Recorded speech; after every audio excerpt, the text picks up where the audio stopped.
Tagad pievērsīsimies mūsu pirmajai diskusijai, tāpēc aicināšu tūlīt mūsu diskusijas dalībniekus pievienoties šeit augšā uz skatuves.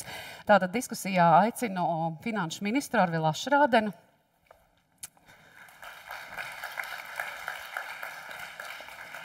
Nu, varbūt otrā krēslā. Jā, otrā krēslā. Diskusijā piedalīsies valsts kancelējas direktors Jānis Citskovskis. Lūdzu. Jā, šeit blakus droši vien. Renārs Griškevits, valsts nekustamā īpašuma valdes priekšsēdētājs. Lūdzu. Ieva Jaunzeme, valsts ieņēmuma dienesta ģenerāldirektore. Tā jums būs vieglāk uzkāpt. Un Pēteris Ratas, Rīgas pilsētas arhitekts.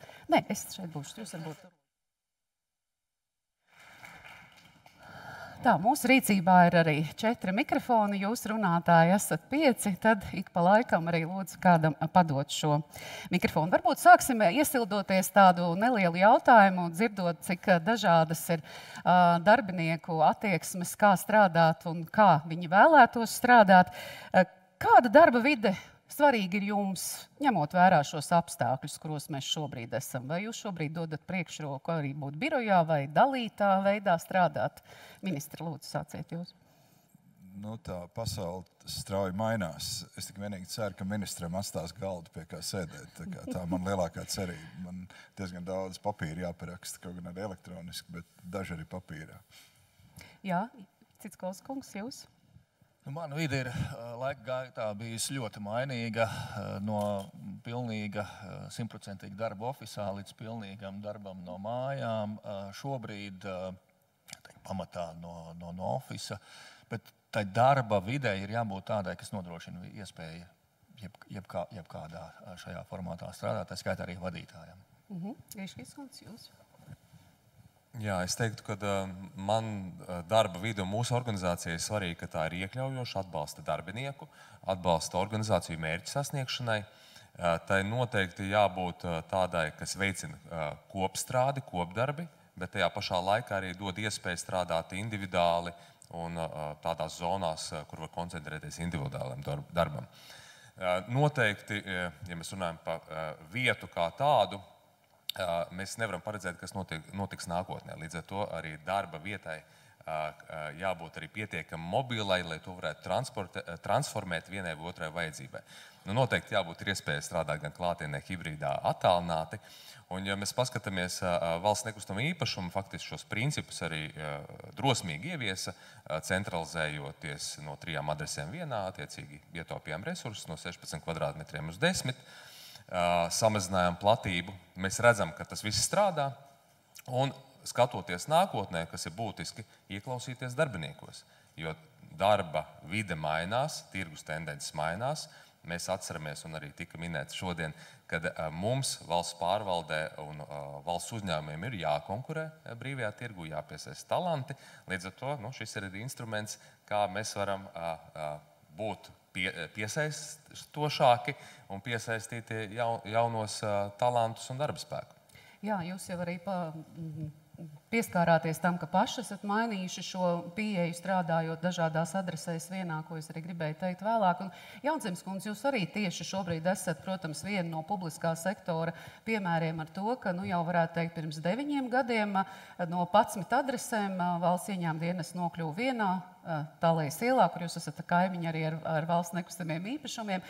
Kāda jums ir pašai svarīga darba vide? Jā, varbūt es teikšu, ka svarīgi ir tas, ko brīvība. Tas ir darbs, ko tu dari, nevis uz kurien tu ej. Es domāju, iešana uz darbu ir relikts. Tātad es eju uz darbu un tad es strādāju. Faktiski daļa no tās jaunās paradigmas tā, ka es esmu spējīgs strādāt jebkur. Es spēju, kā teikt, funkcionēt un izpildīt man dotos uzdevumus neatkarīgi no apstākļiem, kas tajā brīdī ir pienākuši, jo principā jau mēs skatāmies to nenoteiktības stāvokli, ja tu vari normāli koncentrēties darbām tikai tad, ja tu esi atnācis, apsēdies. Tad, es domāju, lielākā daļa vadītāju noteikti vispār nevarētu pildīt savu samatu pienākumu šajā grūtajā laikā. Un vēl viena lieta, kas ir ļoti svarīga un kas ir ļoti mainījies valsts ieņēmuma dienesta darbā, Un droši vien lielākā daļa šeit esošo teiks, cik grūti ir pieņemt darbā cilvēkus Rīgā. Rīgā cilvēkus pieņemt ir ļoti grūti. Un tas, kā mums izdevās risināt šo nodarbinātības jautājumu, to, lai klienti tiktu apkalpoti, ir piesaistīt darbiniekus visā Latvijā. Un tas nozīmē vienu, mēs esam pieņēmuši virkni tikai uz to nosacījumu, ka viņš var strādāt attālināti. Jo man datu analītiķis strādā Tukumā. Viņš piegādā brīnišķīgus datus ātrā tempā. Ja es likšu viņai braukt uz Tallejas ielu, es domāju, ka viņi atradīs citu darbu. Piemēram. Jā, paldies. Es arī esmu saņēmusi zvanu kā konsultāciju no Jēkabpils valsts ieņēmuma dienesta pārstāvja. Tā kā tas ir. Un jūs kā vērtējat savu biroju? Jā, es minēšu par savu komandu, un es tieši gribētu uzsvērt, kad iet runa par komandu, pilsētas arhitekta dienesta, un kas mums ir svarīgi, ir tā kolaborācijas, tad mums esam multidisciplināri, dažādiem izglītību un dažādu nozaru sakrustojums, un mums svarīgi tā ideja apmaiņa, un patiesībā mēs esam varbūt vairāk strādājām birojā, jo mēs patiesībā izbaudām to veidu, ka mēs varam apmainīties, strīdēties, kaut kā tur nepiekrist, reizēm piekrist viens otram, arī kaut ko papildināt. Un es domāju, mums ir svarīgi vairāk tāda atvērta biroja kaut kāda klātbūtne.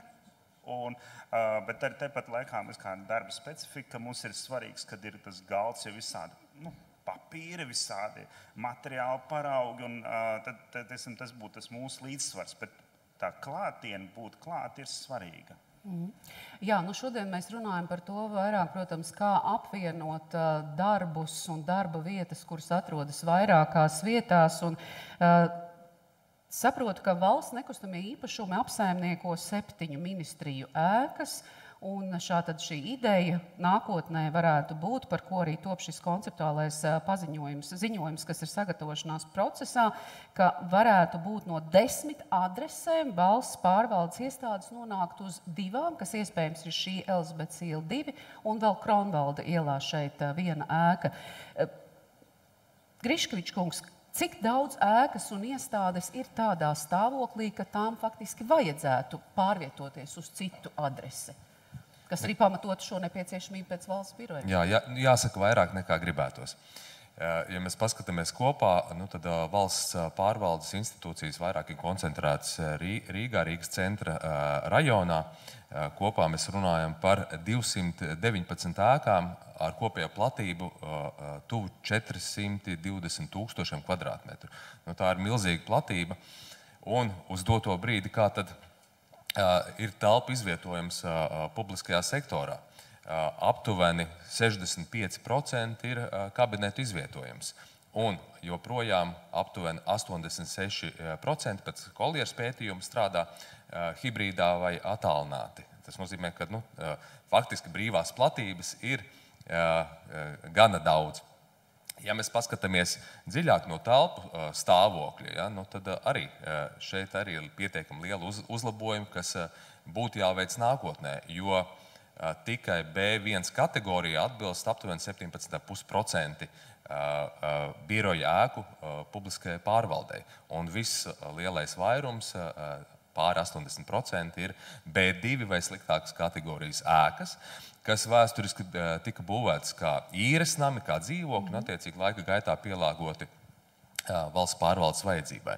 Un, ja mēs paskatāmies, ko tad var darīt ar šīm ēkām, protams, ir iespēja investēt, uzlabot energoefektivitāti, bet jāsaprot, ka mēs nepanāksim šos ilgtspējības parametrus, energoefektivitātes parametrus, un nevienmēr šādas ēkas varēs pielāgot konkrētai vajadzībai, jo arī nesošās sienas nevar demontēt, nevar palielināt griestu apjomu. Un tad ir jautājums, vai pielāgot, iespējams šī pielāgošana būs pat dārgāka nekā jaunas ēkas būvniecība. Un tas ir tas jautājums, kas jāvērtē ilgtermiņā, jo vairumā gadījumu jaunu ēku būvēt, centralizējot vairākas publiskās iestādes vienā vietā, ir iespēja gan uzbūvēt ilgtspējīgu ēku, gan arī ietaupīt pietiekami lielus resursus uz apsaimniekošanu, uz siltumpatēriņu, uz atbalsta funkcijām noteiktā ministrijā. Jā, ministra, finanšu ministrijas ēka arī ir tā, ko apsaimnieko valsts nekustamā īpašuma, bet šīs ēkas vēsture un būvniecība ir mazliet cits stāsts.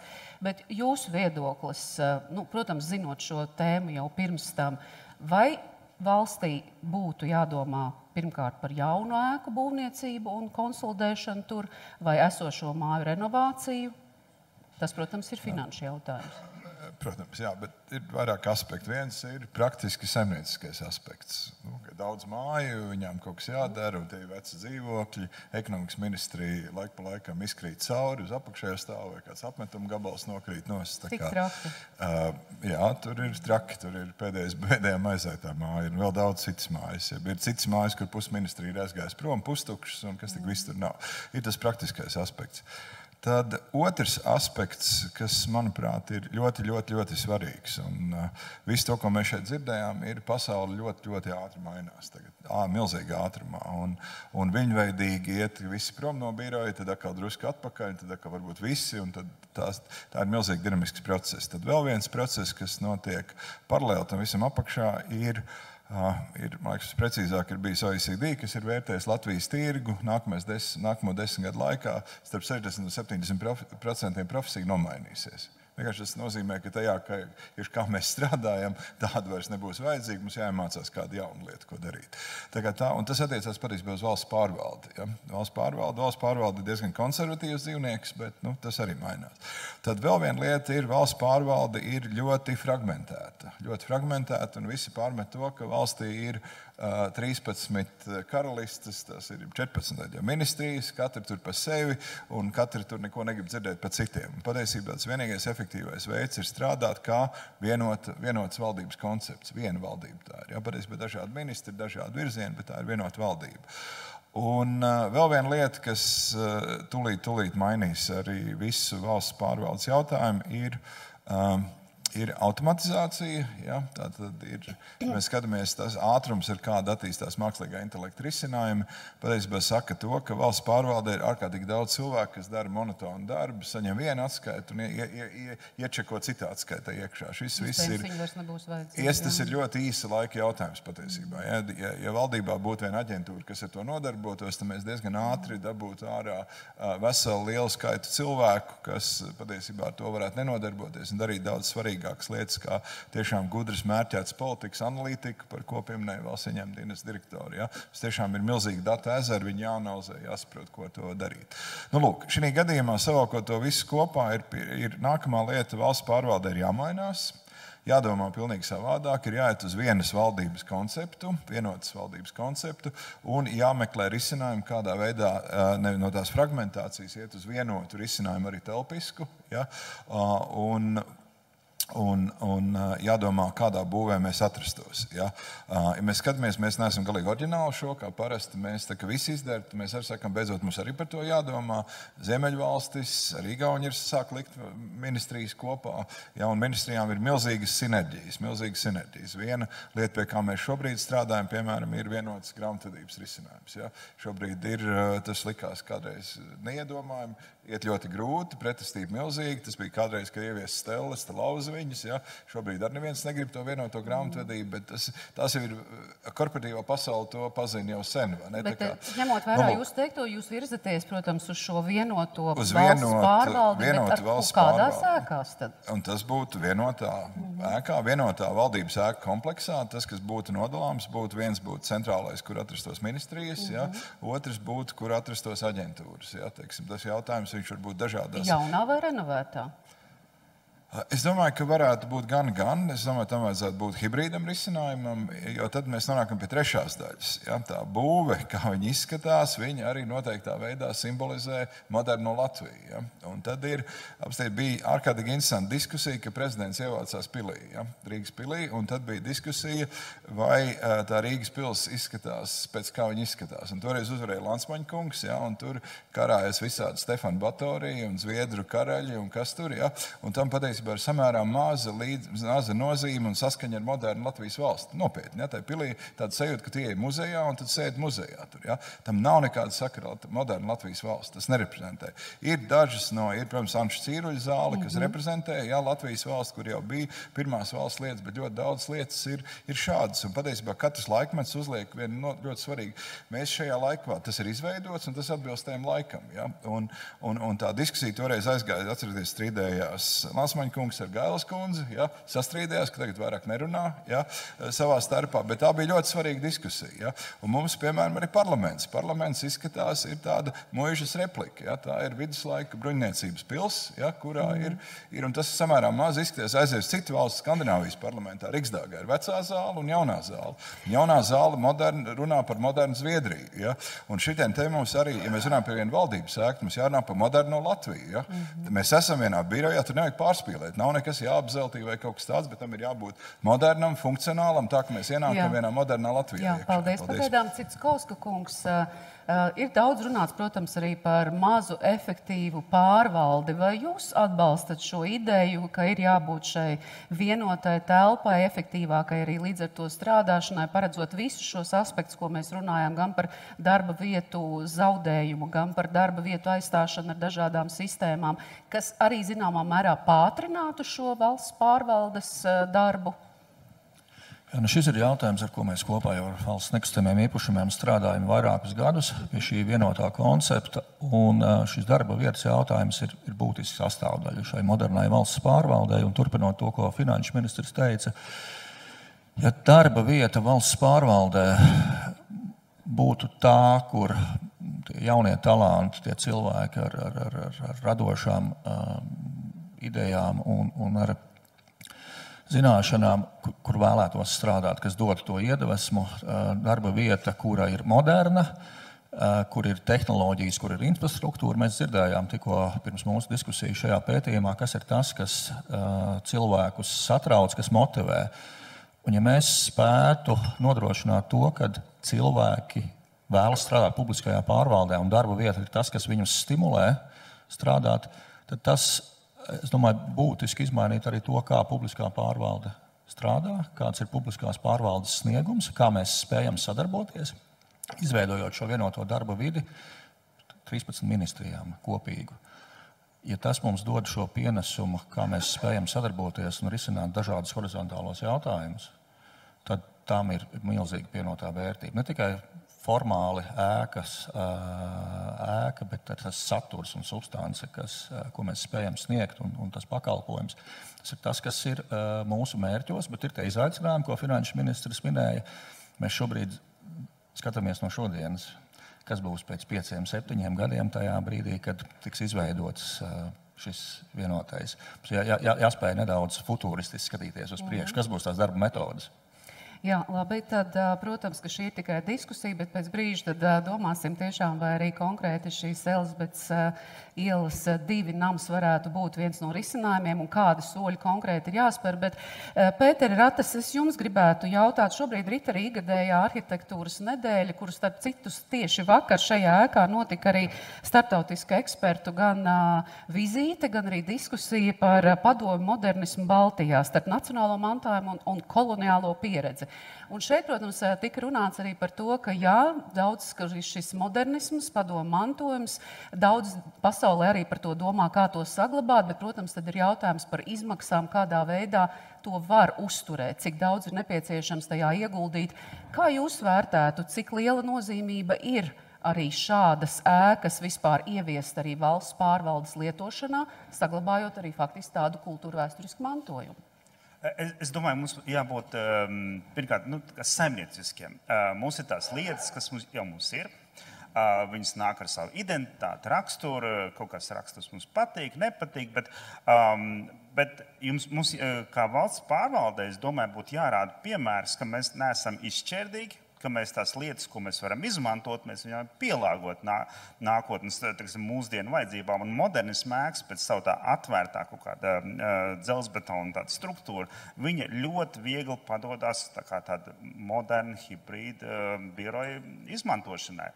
Protams, tur ir kaut kādi tehniski jautājumi, bet Es neredzu nekādu problēmu šo ēku padarīt modernu, mūsdienīgi lietojamu. Un tas arī parādīt cilvēkiem, ka mēs tās savas lietas, kas mums ir, mēs prātīgi un saprātīgi varam izmantot. Un es gribu piebilst tā iepriekšējā diskusijā. Tā darba vide, kuru mēs strādājam, tā telpa ietekmē to mūsu domāšanu, mūsu darba tradīciju, kultūru. Un, kā es atkal minēju, mēs gribam, no cilvēku viedokļa, redzēt pārvaldi kā vienotu komandu. Un tā vienotība, tā kolaborācija ir ārkārtīgi svarīga. Viņi var tikai tieši tā telpa jau veidot, tādu atvērtu kaut kādu kopīgu telpu, ka mēs būtu visi vien kopā. Tas jau dabiski veidot to sadarbības. Tomēr arī šī ēka ir 49 gadus sena. Tā ir nepieciešama pamatīga rekonstrukcija. Un, kā jau arī ministrs teica, vēl pēc 5 gadiem iespējams, ka tas tiks pabeigts un šeit cilvēks sāk strādāt, vēl būs laiks gājis uz priekšu. Vai tas ir iespējams pielāgot jau nākotnes prasībām? Tur ir jāskatās katrā gadījumā, tur nebūs viena atbilde. Tur nebūs tā kā melns un balts. Man tāda intuitīva nojauta, ka šo ēku ir iespējams. Vienkārši, bet es varbūt nezinu tādas sīkumus. Bet es, kā jau es teicu, arī svarīgi tas tēls, kā valsts pārvalde, ka tu parādi, ka tu nešķēdējies. Un tāpat laikā ir pilnīgi piekrīt, ka tās izkaisītība pilsētu un tad mazo tādu kabinetu kultūru, tā kā tāda Francis Kafka, kas bija pils, tāda grāmata, ka mēs katrs tur savā mini pasaulē sēžam. Tas nav labs piemērs, ko mēs rādām cilvēkiem.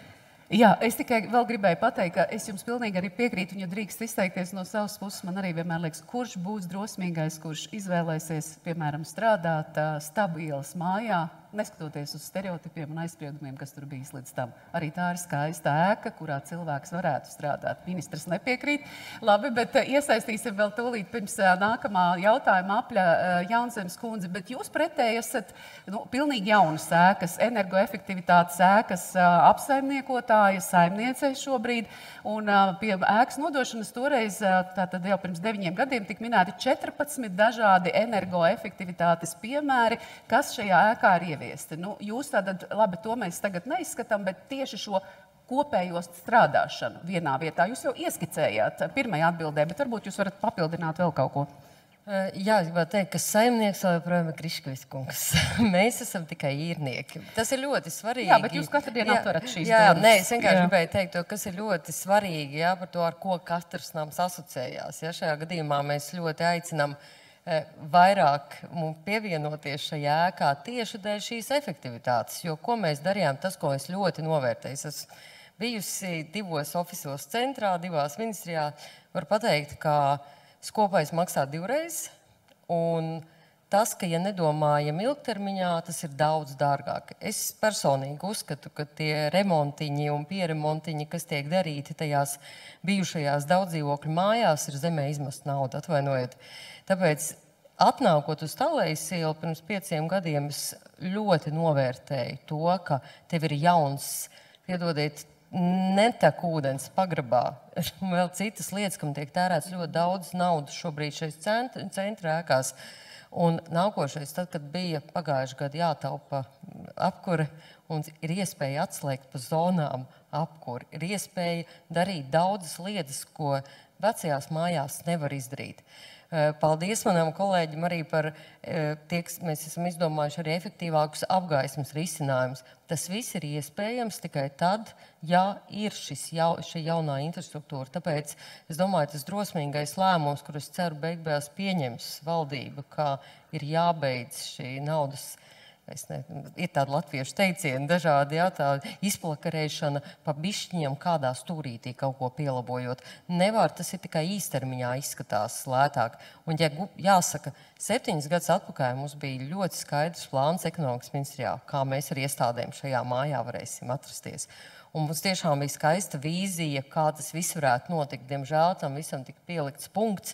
Un es ļoti priecājos par to, ka ir atkal vēl viena iespēja atsākt šo diskusiju, jo jauns ir jauns. Un tas, ka liekas, ka ja mēs tagad to nedaram, mēs bišķīt pieremontēsim. Nē, tā nav ilgtermiņa investīcija un nekad nebūs ilgtermiņa investīcija. Tāpēc es tiešām aicinu pieņemt to lēmumu, jo es viennozīmīgi varu pateikt, ir ļoti būtisks izmaiņas apsaimniekošanas izmaksās, un tas ir varbūt galvenais šobrīd. Jā, paldies. Ministri, jā, jūs gribējāt papildināt? Jā, es domāju, ka ir ļoti iluzori pieņemt, ka tas būs izdarāms šajā būvķermenī, viss ievietojums. Tātad tas nozīmē, ka mums būs jādomā vēl par papildus būvķermeņiem ap šo māju. Un es domāju, tā būtu ļoti laba sintēze starp vēsturisko un moderno, mūsdienīgo, un tas ir arhitektu uzdevums domāt par to, kā tas izskatīsies. Un, kā jau es teicu, tam ir arī simboliska nozīme, kāds izskatās. Ja mēs pārējām pie simbolismu, ar stūru māju ir ļoti smagi ilzi, tur tiešām es nedomāju, ka mēs tiksim tam pāri. Tomēr tā ir būve, kuras slepkavot cilvēku, tur joprojām ir sienas ar ložu pēdām un asinsrenes un pagrabā ir viss tas tieši tāpat, kā tas ir bijis. Tur stāv tie būri, kur cilvēks turēja iekšā. Tā kā es nedomāju, tas ir ilgstošs gadus, un es domāju, tur jādomā atsevišķi likums par to māju un jādomā, kā viņi savādāk. Bet attiecībā uz šo nāmu es domāju, ka var izdarīt izmaiņas. Īpaši atceros, kad bija sapņi nojaukt viņu, tad UNESCO aktīvi iesaistījās. UNESCO arī būva ir tieši tāpat būvēta, un viņi līdzīgi tā konstrukcija, tā ir tāpat modernisma laika ēka. Un šobrīd mums ar komunismu garu izdzīšanu no šīs mājas nodarbojas aktīvi tīrauns ar Rītupu. Katru dienu notiek pasākumi, vakaros deg uguņi, var piedalīties dažādās laboratorijās, un tas sistēmiski notiek, un varam lūgt viņiem progresa ziņojumu, cik viņi tālu tikuši ar to ir. Tā kā tas pilnīgi noteikti notiek šobrīd. Bet te ir ļoti daudz labas lietas. Piemēram, mums pilnīgi nevajag šeit runāt tiem mikrofoniem. Ja? Šajā zālē patiesībā ir izcila akustika. Tie ir viena no labākajiem Latvijas tā laika akustikas meistariem, kas ir uzbūvējuši šo telpu. Es pieņemu, vai kāds nedzird mani? Dzirdat perfekti, vai ne? Jums jau citādāk neatbildēs. Bet es piekrītu, šī ēka slēp ļoti daudz arī tā laika interjerus un daudz lietas, kur tiešām ir jāpadomā. Viņas jāsaglabā, tie ir tiešām tā laika meistari to ir darījuši, kā piemēram šo taisījuši. Ja? Un ja ar rūpību pret to izturētos un pārbūvētu pēc jaunā funkcionalitātes, par ko ir runājuši droši vien eksperti ar viņu saliks kopā, un tur jārunā dažādi psihologiem, mediķiem, arī visādiem ekspertiem, tad es domāju, var ļoti labs rezultāts sanākt. Paldies. Lūk, tad, jā, Griškovičs kungs, tieši kā jūs, tad mēs tagad pievēršamies tieši jau konkrēti, nevis vairs abstrakti, kur tas varētu būt, bet ja eventuāli mēs domājam, ka šī varētu būt viena no šīm ēkām, kā jūs redzat tās pielāgošanu vajadzībām valsts biroja? Jā, mēs pie šī koncepta aktīvi strādājam kopā ar valsts kancelēju. Mēs redzam milzīgu potenciālu tieši Elizabetes ielai 2, konkrēti šai ēkai kopā kompleks ar Kronvalda bulvāri 6. Jāsaka, ka šajā teritorijā ir noteikts liegums arī vēsturiskam apjomam, ko papildus var būvēt šeit parkā. Bet, neskatoties uz to, ir iespējams piebūvēt papildus elementus gan šai ēkai, gan arī ēkai Kronvalda bulvāri 6, un tādā veidā iegūstot arī papildus apjomu. Tas, uz ko mēs skatāmies kopējā darba vietu skaita ziņā, tas ir 1400 darba vietas. Tas ir tas, ko varētu izvietot šajās divās ēkās. Un, ja potenciāli mēs attīstam nākotnes scenārijus visām vajadzībām, tad arī ir Republikas laukums 2, kur ir zemkopības ministrija, un faktiski šajās adresēs varētu tikt izvietota visas ministrijas kopā ar pārējām ministriju aģentūrām, lai nodrošinātu to pamatvajadzību. Vai mēs varētu minēt, cik ministrijas būtu tie jūs pieminētie 1000 un vairāk darbinieki? Faktiski tās būtu ministrijas, kurām šī vajadzība ir. Mēs runājam par aptuveni 5 ministrijām, plus mīnus 1, bet tās ministrijas, kurām ir vajadzība un kuras vēlas jaunu, modernu darba vidi. Tā kā tam, kā vajag nodrošināt. Tas lielais jautājums ir par apjomu, kāda būs tā darba vide un strādāšanas principi. Un šeit arī ir nepieciešams kaut kādā brīdī izšķirties, vai katram darbiniekam joprojām ir nepieciešama darba vieta, vai tomēr mēs arī pieņemam drosmīgu lēmumu arī valsts pārvaldē, kad samazinam darba vietu skaitu, un uz 10 darbiniekiem plānojam 7 darba vietas vai 5. Ja, tas ir tas jautājums, kas joprojām ir aktuāls, bet kaut kādā brīdī tas ir jāpieņem, lai funkcionāli pielāgotu vienu vai otru ēku un plānotu, kādu tad apjomu mēs izbūvēsim. Ja, vai viena ēka vairāk vai mazāk. Citskovs kungs, tātad mēs jau pieminējām, ka top šis informatīvais ziņojums. Kas notiks tālāk? Tālāk informatīvā ziņojuma skatīs valdībā, un Aršrādena kungs ar kolēģiem pieņems lēmumu par to, kas ir nākošie soļi. Un, vai tā būs šī ēka, vai tas būs kāds cits ēku komplekss. Mums šobrīd ir kopīgā izpratne par to, ka ir nepieciešama šāda vienota, kopīga darba vide, kas gan atbalsta šīs modernās darba metodes, gan veicina to sadarbību, par ko es runāju iepriekš. Un tālāk pēc šiem politiskajiem lēmumiem sākās realizācija. Tas būs vairāk gadu garumā, līdz mēs ieraudzīsim tos pirmos rezultātus, bet mēs esam ļoti tuvi, lai liktu valdībai uz galda šo izšķiršanos. Tad mēs nonākam atkal pie jums, Aršrādena kungs. Nonākam. Pilnīgi noteikti. Jā. Bet, kas notiks, kad tas nonāks uz galda? Tur ir vairākas dimensijas tam visam. Protams, kopējais lēmums galā būs par šādu būvi, bet tur ir, kā es teicu, ļoti daudz konceptu. Tas ir vienots valdības koncepts, procesa apvienošana, tuvāka sadarbība, fragmentācijas likvidācija valdībā ir biešana uz to, ka tas veidos kā vienots kopums. Un, tas ir daudz dziļāk, bet tajā brīdī, kad ja tāds lēmums tiek pieņemts, tad mēs varam pietiekami ātri virzīties uz priekšu. Katrā ziņā resursi priekš tā pietiek. Drīzāk jautājums ir par gribu to darīt, un galvenais ir izdarīt to labi. Jo mums ir bieži vien sākām labi, bet tad mums rodās īpašais viedoklis, īpašais latviešu ceļš, kā mēs tur izsinām problēmas, un bieži vien tas iznāk tā dīvaini. Jūs teicāt, resursi ir iespējams, vai mēs apmēram saprotam, par ko mēs runājam šajā resursu izteiksmē? Es domāju, naudas. Zālē droši vien sēž kolieris cilvēki, viņi pateiks, cik kvadrātmetrs maksā. Bet uz doto brīdi būtu pārāk runāt par naudu. Ja, pie tā tiek strādāts, ziņojums būs gatavs un tiks iesniegts priekšlikums līdz šī gada beigām. Bet svarīgi ir arī saprast, jebkurš lēmums, kas tiks pieņemts, mēs runājam par ēku, kas tiks uzbūvēta pēc 7-8 gadiem.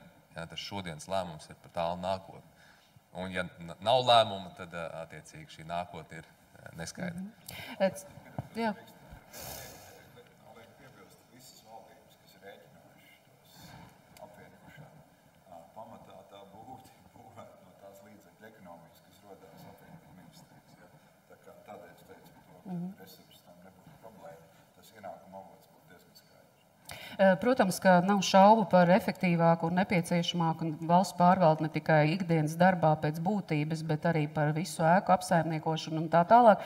Bet vēl cits Kauskungs jautājums arī tieši par šo vēlēšanos vai arī nogaidīšanu. Kas, jūsuprāt, būtu tas izšķirošais, kas mums ļautu pieņemt šādu lēmumu? Es domāju, tieši arī, protams, katram, ministrija darbiniekam droši vien šādu jautājumu gluži neuzdosim, vai viņš vēl strādāt Elizabetes ielā 2, bet tomēr, kas būtu tas lūzuma punkts, lai atbalsts būtu arī no cilvēkiem, kuriem būs tas viss jāmaina savā dzīvē? Es domāju, ka lūzuma punktu mēs redzējām prezentācijā pirms šīs diskusijas, kur valsts pārvalde, publiskā sektora darbinieki norāda, kas ir tas, kas viņus satrauc. Mēs runājam par darba vidi. Tur visi izskāps dēlnes ir. Mēs nevaram šobrīd runāt par tādu ļoti inovatīvu, modernu valsts pārvaldi, ja tā darba vide lielā mērā nestimulē.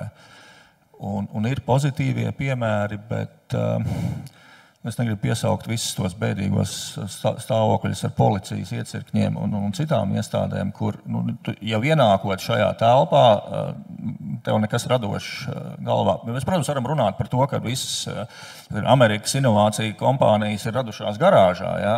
Arī tāda laika ir bijuši. Bet radušās? Nevis palikušas, vai ne?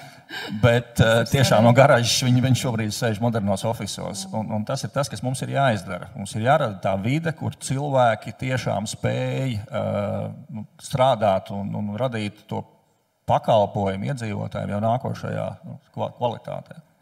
Pēter Ratas, kā jūs teiktu arī no savas pasaules pieredzes, esot daudzās vietās, strādājot un vērojot arhitektūru, cik liela nozīme būtu šai videi arī tādā, protams, šeit pat vienalga publiskā valsts sektorā, bet tomēr cik liela nozīme tam, kādu, piemēram, arī valsts rāda visiem pārējiem, vai ne? Jo tas arī zināmā mērā ir ar valsts pārvaldes tēlu saistīts jautājums. Es domāju, tu jau atbildēji šo jautājumu. Tā telpa, kurā mēs atrodamies, viņas savā ziņā signalizē par mums. Otrkārt, viņi ietekmē to, kā mēs strādājam. Vai mums tur ir ērti. Jautājums, teiksim, par jaunu darbinieku piesaistīšanu. Absolūti. Tev vienkārši tu esi tajā lielajā darba tirgu, tu esi reģionālā tirgu, jo mums ir tie jaunie darbinieki, kaut kā ir tā tendence viņam aizbraukt projām, un mums jābūt ir līdzvērtīgiem. Otrkārt, tas arī kaut kā iedod to, es domāju, tautai to tēlu, kas mēs gribam būt. Mēs gribam būt efektīvi, saimnieciski, mēs gribam būt moderni, nevis tā kā, kaut kā iepalikuši pagātnē pēc kaut kādas nostalģijas. Ne. Un es domāju, tas arī svarīgi ar to parādīt, un cilvēki to sapratīs. Un patiesībā arī novērtēs, ka mēs gribam tās pārmaiņas. Jo patiesībā cilvēki jau grib kaut kādu dinamiku savā dzīvē. Un caur to transformāciju, es domāju, mēs varam to simbolizēt. Jā, un tad varbūt vēl Jaunzemes kundze, jūsu zināšanas par to, jūs tajā mirklī nevadījāt valsts ieņēmuma dienestu, bet jūsu zināšanas par to, varbūt no darbiniekiem, kā viņi vērtēja to apstākļu sadrumstalotību, kas bija toreiz, un tagad strādājot vienā adresē, protams, ņemot vērā, ka ir arī šis attālinātais darbs.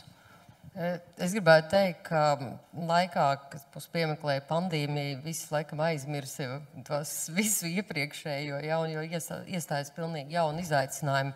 Bet tas, ko es varu pateikt par darbinieku izjūtām, ir tas, ka nav divu darba tirgu Latvijā. Darba tirgus ir viens.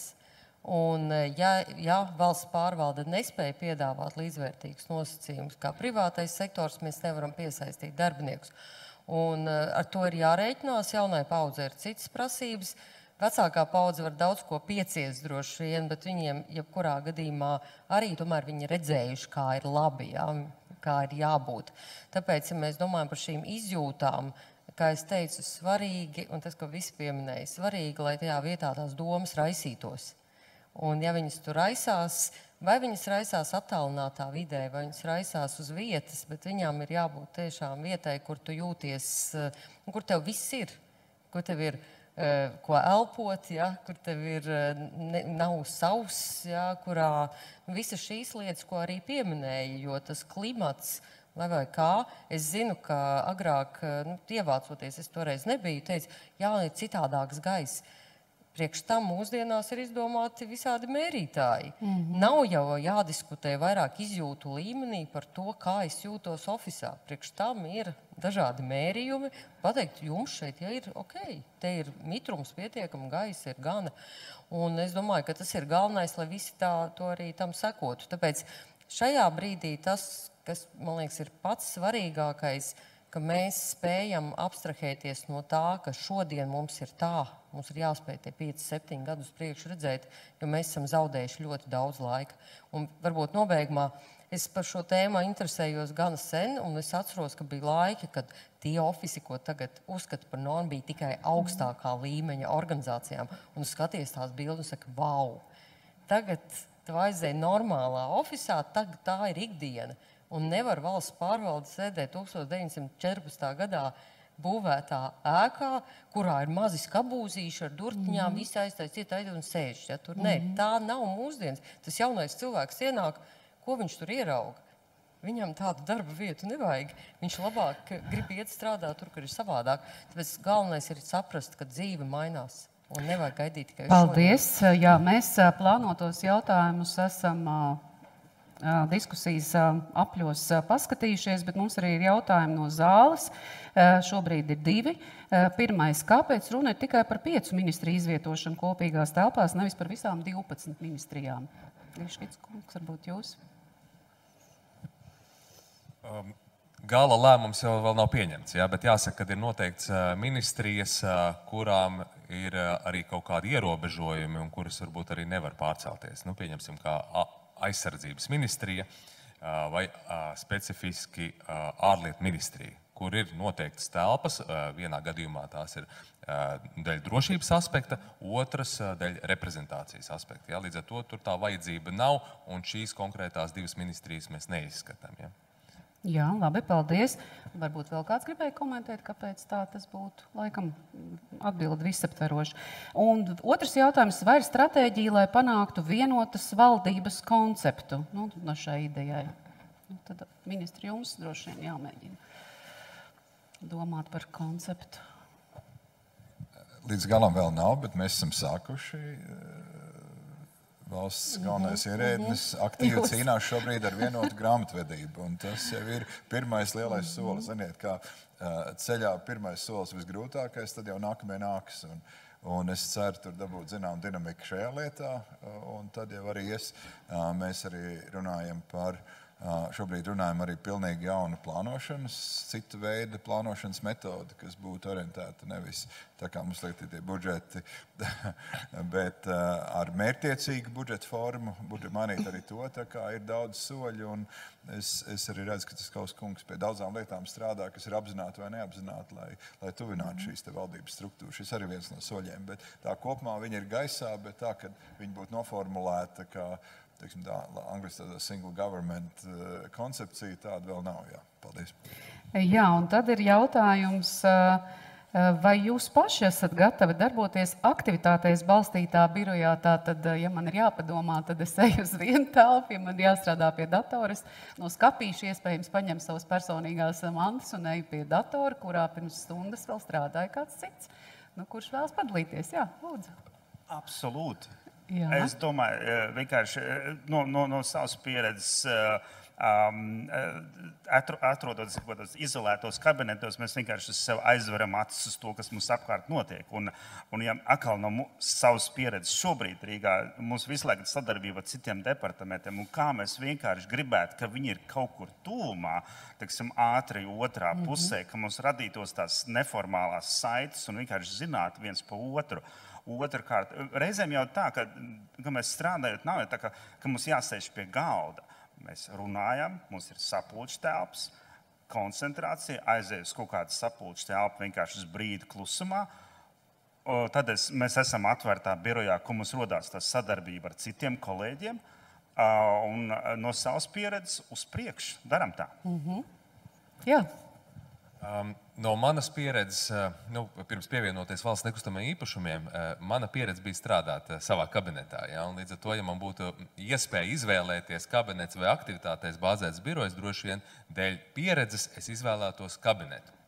Bet jāsaka, strādājot šo laiku aktivitātēs bāzētā birojā, nenožēloju nemaz, kad man nav kabineta un nevienam mūsu darbiniekam un vadītājiem kabinetu nav. Un es redzu, ka šīs fiziskās barjeras, sienas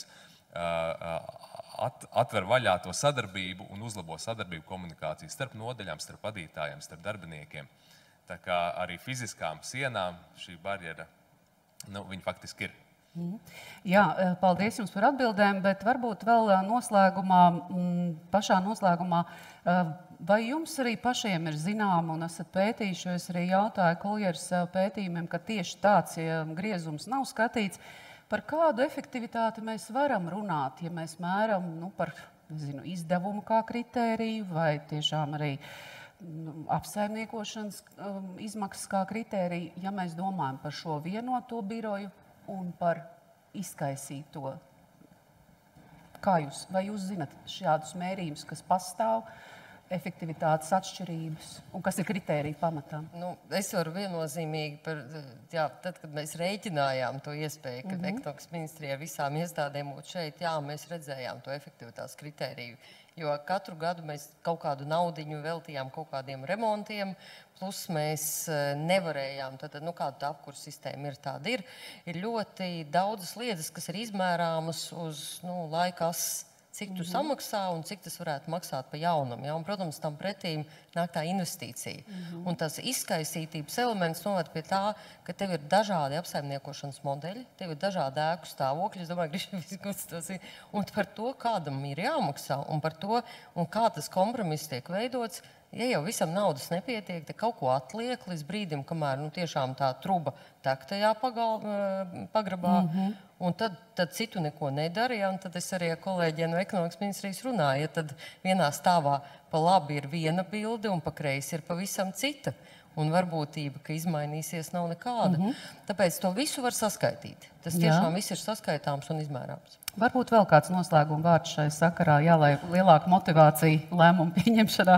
Par to saskaitīšanu var padalīties pēc mūsu pieredzes. Tie ir tuvu 50% no operatīvām izmaksām, kas ir uz enerģijas patēriņu, uz kvadrātmetru samazinājumu, uz ūdens patēriņu, uz atbalsta funkcijām, uz apsardzi.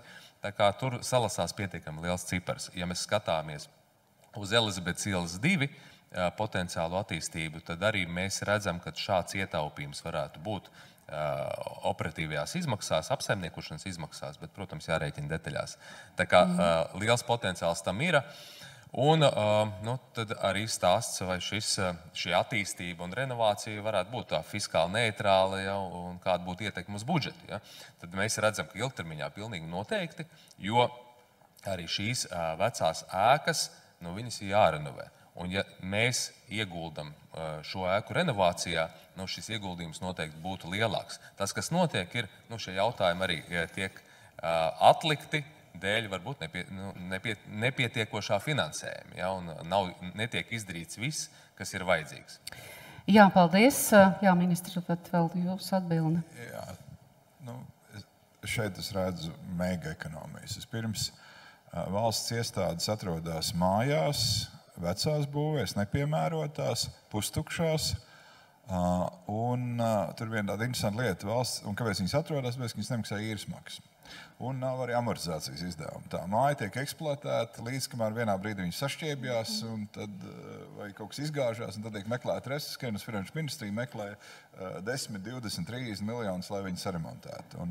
Un tā ir ļoti, ļoti neefektīva rīcība. Ja mēs sāktu saskaitīt kvadrātmetrus, cik viņi tur ir un cik izmaksā viena kvadrātmetra eksploatācija, un pielikt klāt vēl patiesās renovācijas izmaksas, tad mēs redzētu neprātīgus skaitļus. Tā ir viena lieta. Un šeit tā otra atbilde ir iet uz skaidru, saprotam, te ir kvadrātmetri, un tad viņi maksā tik un tik, bet tajos kvadrātmetros ir iekšā arī ārkārtīgi augsta efektivitāte. Gaisa kvalitāte, sadarbības iespējas un tā tālāk un tā tālāk. Tas maksās dārgāk, bet tas ir daudz efektīvāk. Tā ir viena daļa. Otra daļa, man ir bijis pirms tā valdības prakses, esmu gājis no tajā Latvijā, kur sākās tie atvērtie biroji. Es varu pateikt, ka saliekot dažādas uzņēmumus, dažādas organizācijas atvērtā birojā, pavarās mega iespējas optimizēt. Tā brīdī, kad tas process ir pārredzams, kā viņš ir, tad pēkšņi pats no sevis rodas, pagaidām, šitie cilvēki tagad dara vienu un to pašu darbu. Varbūt, ka mēs varam kaut kā savādāk to organizēt. Ja? Un tad rodās tā viena milzīgā sinerģija, ka cilvēkiem esot uz vietas strādājot, rodās milzīgas optimizācijas idejas un vilnis. Un šobrīd arī valsts pārvaldes atalgojuma sistēma atļauj, ja mēs efektivizējamies, tas resurs paliek valsts tās iestādes rīcībā. Ja? Tas saka, ka ir tā, ja mēs iedarbinām šādu mehānismu, mēs taču varam tā vai tā vai tā. Ja? Tā ir tā otrs vēl milzīgs nākotnē, ko es redzu, veids, kā mēs varam atbrīvot resursus, lai valsts pārvaldes augsta līmeņa speciālisti. Vismaz mēs varētu daudz labāk apmaksāt un veidot konkurētspējīgu valsts pārvaldi. Jā, paldies. Un tomēr, lai arī mums laiks ir beidzies diskusijai, mēģināsim vēl varbūt pavisam īsi atbildēt uz jautājumiem, kur ienākuši tieši diskusijai beidzoties. Proti, kā paliek ar komercnoslēpumu pārunāšanu, ja viss ir tik ļoti atvērts? Vai tad tur kāds saskata varbūt kādu bažu? Jā, lūdzu, Pēter. Tāpēc jau ir sapulces telpas ar skaņas izolāciju. Tādas būs arī Elizabetes iela 2, ja? Es gribu teikt, ka valdībai nav ne tikai komercnoslēpumi, bet arī valsts noslēpumi ir. Un es tiešām gribētu redzēt vismaz to, ka Tā atkal Igauniem viss ir labāk, bet Igaunijā drošās telpas ir izbūvētas tiešām ļoti augstā līmenī ar ļoti augstu komunikācijas pakāpi. Mums ir vēl tur ļoti daudz ko darīt. Tā kā ir šādas lietas, un tad ir sapulču tāpas skaits, ka ir jābūt tādām, kas ir diskrētas un kādas varbūt vairāk atklātas. Tas viss ir skaidri daļa no valdības darba, bet tādēļ tas nekādā veidā nevajadzētu apturēt to virzību šajā lietā. Lūk, un par apturētu vai neapturētu virzību ir arī jautājums par to, vai nākamā valdība, kad tāda eventuāli būs, nemainīs nostāju šādā jautājumā. Bet to mēs nevaram apturēt. Jā. Bet jūs gribējāt vēl, Renāte, teikt? Jā, par tām bažām ar valsts noslēpumu. Mēs kā valsts nekustamā īpašuma arī strādājam valsts noslēpumu. Mums ir aktivitātēs bāzēts birojs. Viss notiek. Nav nekādas bažas, ka kāda informācija kaut kur noplūst. Dokumenti ir drošībā un procesi attiecīgi ir pakārtot, lai šo darbu varētu veikt. Un tādēļ, ja skatāmies nākotnē uz līdzīgu konceptu attīstību, ir risinājumi, tie strādā un par tiem nevajadzētu uztraukties. Tie ir jāievieš. Jā, paldies. Paldies visiem diskusijas dalībniekiem tēmā par valsts biroju un par to, kur valsts birojas varētu atrasties un kā mēs viņu kopīgi visi iedzīvotāji, sabiedrība un arī, protams, darbinieki būvētu. Tātad šajā diskusijā piedalījās finanšu ministrs Arvils Ašerādens, Jānis Citskovskis, valsts kancelējas direktors, Renārs Griškevičs, valsts nekustamā īpašuma valdes priekšsēdētājs, Ieva Jaunzeme, valsts ieņēmuma dienesta ģenerāldirektora un Pēters Ratis, Rīgas pilsētas arhitekts. Paldies jums liels par dalību. Jā, paldies.